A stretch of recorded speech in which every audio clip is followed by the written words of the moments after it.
दोस्तों बहुत बहुत स्वागत है आपका अपने चैनल पर। और मैं अभिषेक शर्मा इस वीडियो में आपके लिए कुछ स्पेशल लाया हूं, तो शुरू से लेकर आखिर तक आप लोग इस वीडियो को देखना, सुनना, समझना। फिर कोई डाउट हो, क्वेरी हो तो कमेंट करके पूछ भी सकते हैं आप लोग। मैं इस वीडियो में आपको एमपी में जो इलेक्शंस होने हैं उसका क्या प्रभाव पड़ने वाला है, मध्य प्रदेश में जो भी भर्ती परीक्षाएं होनी थी उस पर, जो विज्ञप्ति जारी होनी थी उस पर, और इसके साथ साथ जो रिजल्ट अटके हुए हैं उस पर क्या प्रभाव पड़ेगा, पूरा डिटेल एनालिसिस मैं आपको बताऊंगा करके। तो शुरू से लेकर आखिर तक आप इस वीडियो को देखें, सुने, समझें, क्योंकि कोई ना कोई एस्पिरेंट्स, कोई ना कोई स्टूडेंट किसी ना किसी एग्ज़ाम से कनेक्टेड है। जैसे एमपी टेट हो गया, वर्ग 1 हो गया, वर्ग 2, वर्ग 3, एमपी पुलिस कांस्टेबल हो गया, पटवारी हो गया, फॉरेस्ट हो गया, ग्रुप 4 हो गया। तो ये सारे एग्ज़ाम कहीं ना कहीं इन पर जो मध्य प्रदेश में इलेक्शन होने हैं उसका प्रभाव है।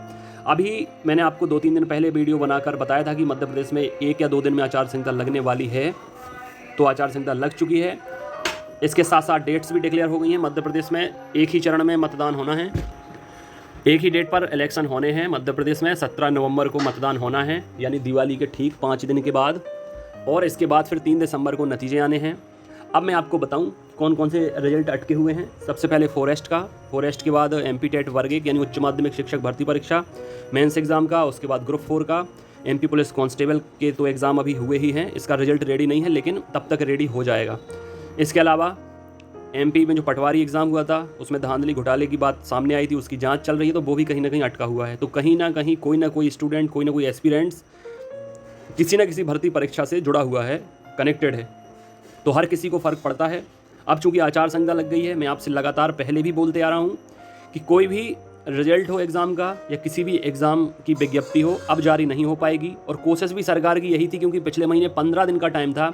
15 दिन के टाइम में अगर सरकार चाहती तो सब कुछ क्लियर कर देती, रिजल्ट भी जारी कर देती, फॉर्म भी भरा सकती थी, एमपी एसआई के फॉर्म भरा सकती थी, एमपी टेट वर्ग 2 मुख्य परीक्षा के फॉर्म भराए जा सकते थे, वर्ग 3 के फॉर्म भराए जा सकते थे, सुपरवाइज़र के फॉर्म भराए जा सकते थे। लेकिन सरकार ने कहीं ना कहीं चीज़ें अटका के रख दी हैं। उनका ऐसा मानना होगा कि हम चीज़ें अटका देंगे तो आप शायद जो मौजूदा सरकार है उन्हें वोट देंगे। लेकिन जैसा मैंने लास्ट टाइम देखा था 2018 में, कि सरकार को इन चीज़ों का नुकसान हो जाता है।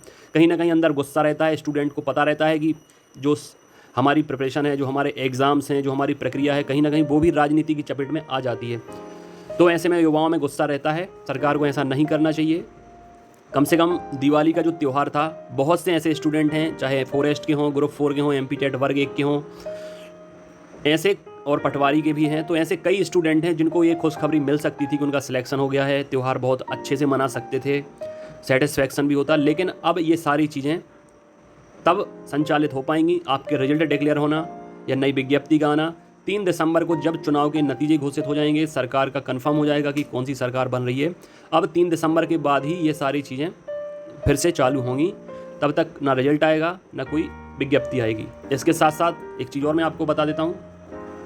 यहाँ पर जो मुख्यमंत्री साहब के द्वारा ऐलान किया गया था, घोषणा की गई थी कि आचार संहिता समाप्त होने के बाद ही मिलेगी वर्दी, जो 35% यानी 35%, 35% जो आरक्षण दिया गया है महिलाओं को, इसका लाभ अब आचार संहिता समाप्त होने के बाद ही मिल पाएगा। यानी ये मानकर चलिए आप, मैंने जैसा कि आपको बताया कि अभी कुछ भी नया नहीं होगा, जो भी घोषणाएं हैं ये भी लागू होंगी अब आचार संहिता के बाद। और आचार संहिता लगी रहती है इलेक्शन के जो रिजल्ट होते हैं उन्हें घोषित होने तक, यानी 3 या 4 तारीख को आचार संहिता हटेगी। 4 तारीख को आपकी आचार संहिता हटेगी, उसके बाद ये आरक्षण लागू होगा। यहाँ ये भी देख सकते हैं आप कि आचार संहिता लगने के बाद प्रमोशन या नए शिक्षकों की जो पदस्थापना होनी थी उस पर भी अभी रोक लगा दी गई है। अब कोई भी एक्टिविटी नहीं होगी। पूरे प्रदेश का, सरकार का ध्यान इलेक्शन पर है। लिस्ट जारी होगी, प्रचार प्रसार होंगे, ये सारी चीज़ें होंगी। होर्डिंग वगैरह हटा दिए जाएंगे।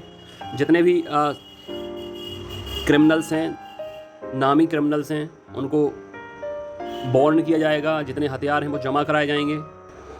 ये देखिए आप, आचार संहिता लागू होते ही पुलिस एक्शन में। विभिन्न थानों में 101 अपराधियों पर हुई जिला बदर की कार्रवाई। तो कहीं ना कहीं पुलिस भी स्ट्रिक्ट हो जाती है, और जो भी कुख्यात मुजरिम होते हैं, सजा याफ्ता मुजरिम होते हैं, उन्हें जिला बदर भी किया जाता है। हथियार भी जमा करा, जो लाइसेंसी हथियार होते हैं उन्हें जमा कराया जाता है।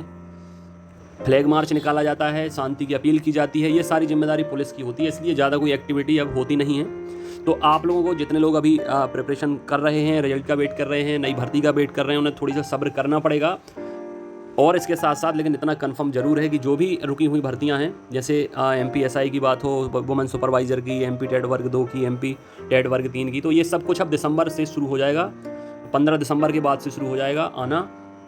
रिजल्ट तो आ ही जाएंगे आपके, इसके साथ साथ नई भर्तियां भी आना शुरू हो जाएंगी। तो अभी आपके पास सिर्फ और सिर्फ मानिए 50 दिन का टाइम बचा है अगली परीक्षाओं की तैयारी के लिए। तो फटाफट जितने नए लोग हैं अभी जुड़े ना हो तो फटाफट जुड़ जाएं।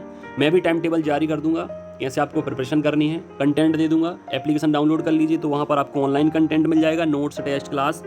और घर पर जितने लोग नोट्स मंगा रहे हैं तो पहुँचते जा रहे हैं, भेजे जा रहे हैं, तो आप ऑफलाइन हार्ड कॉपी से प्रिंटेड फॉर्मेट में पढ़ सकते हैं। बाकी कोई दिक्कत, कोई परेशानी तो कमेंट करके पूछ सकते हैं।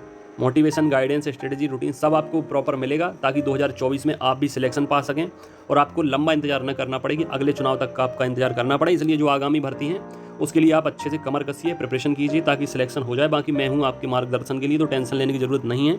इस वीडियो में इतना ही। अपनी सेहत का ख्याल रखें। God bless you, take care.